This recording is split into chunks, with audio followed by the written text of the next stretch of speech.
क्या आपको लगता है कि मैग्नेट्स मीडिया जैसी हिस्टोरिकल मैप एनिमेशन के लिए सिर्फ महंगे कंप्यूटर और आफ्टर इफेक्ट्स की जरूरत है? बिल्कुल नहीं। आज के इस वीडियो में मैं आपको वो सीक्रेट्स बताऊंगा जिससे आप सिर्फ अपने मोबाइल का इस्तेमाल करके नोड वीडियो ऐप में ठीक वैसी ही विंटेज मैप एनिमेशन, सिनेमैटिक बादल और स्मूथ प्लेन का मूवमेंट क्रिएट कर पाएंगे। हम स्टेप बाय स्टेप सीखेंगे कि एक सादी सी मैप इमेज को एक हिस्टोरिकल मास्टरपीस में कैसे बदलना है। इस पूरे प्रोजेक्ट की फाइल भी मैं आपसे शेयर करूंगा ताकि आप आसानी से इसे रिक्रिएट कर सकें। अगर आप सच में अपने मोबाइल से प्रोफेशनल एडिटिंग सीखना चाहते हैं तो बिना स्किप किए इस वीडियो को पूरा देखना। तो चलिए शुरू करते हैं। सबसे पहले प्लस आइकॉन पर टैप करके हमें एक 3D कैमरा ऐड करना है। इसके बाद 3 एडजस्टमेंट लेयर्स ऐड करें। हम यहाँ इन एडजस्टमेंट लेयर्स को नूल की तरह इस्तेमाल करेंगे ताकि हम कैमरे को अच्छे से कंट्रोल कर सकें। कंफ्यूजन से बचने के लिए आप इन्हें रीनेम कर लेना।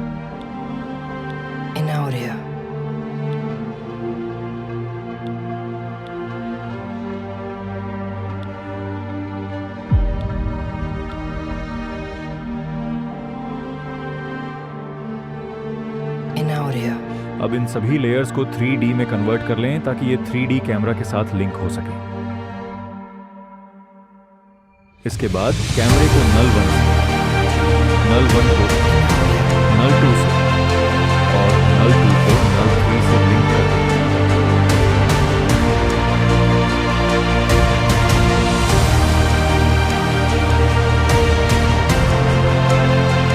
अब आपको अपनी मैप, क्लाउड और प्लेन की इमेजेस ऐड करनी है। मैं भी इन्हें यहां जल्दी से ऐड कर देता हूं। ऐड करने के बाद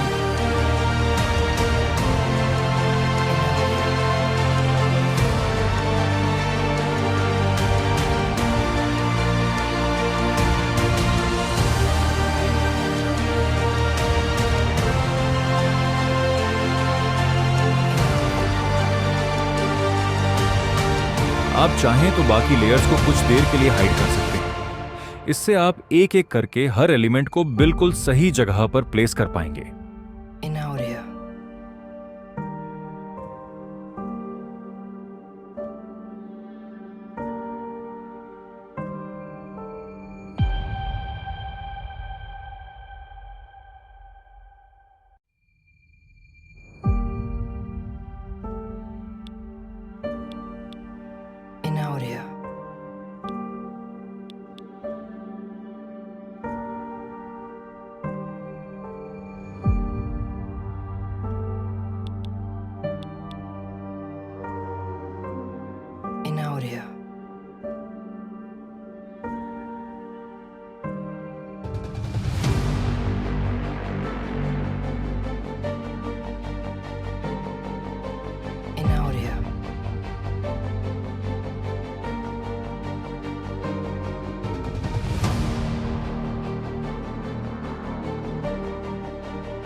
अब सबसे पहले नल 1, 2 और 3 का इस्तेमाल करके अपने मैप को एनिमेट कर लें। फिर बाकी सभी एलिमेंट्स को अपने हिसाब से सेट कर लें ताकि वो देखने में एकदम सिनेमैटिक लगें।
audio.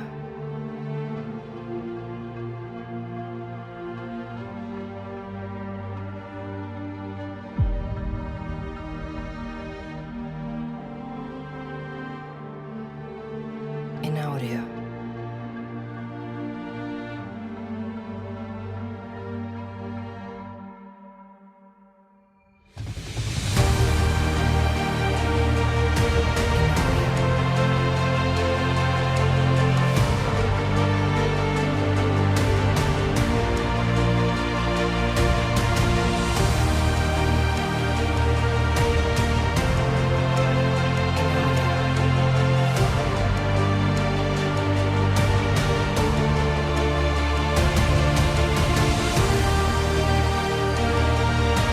और हाँ, एक बात का खास ध्यान रखना, इन सभी इमेजेस को 3D में कन्वर्ट जरूर करना, तभी आप इन्हें 3D स्पेस में मूव कर पाएंगे।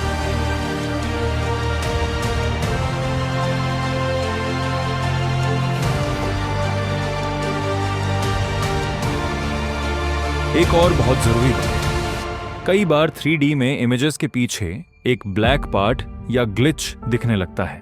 In audio. इसे फिक्स करने के लिए सभी इमेजेस की 3D रेंडर सेटिंग में जाकर रेंडर क्यू को 2 कर देना। इससे वो ब्लैक हिस्सा बिल्कुल गायब हो जाएगा।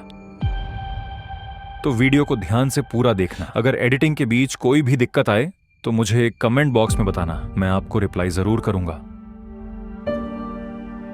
In audio.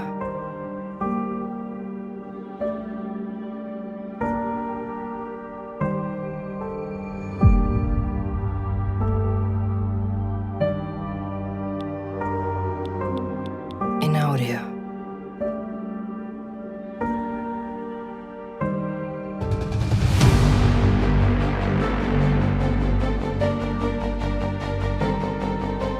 In audio.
audio.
In audio.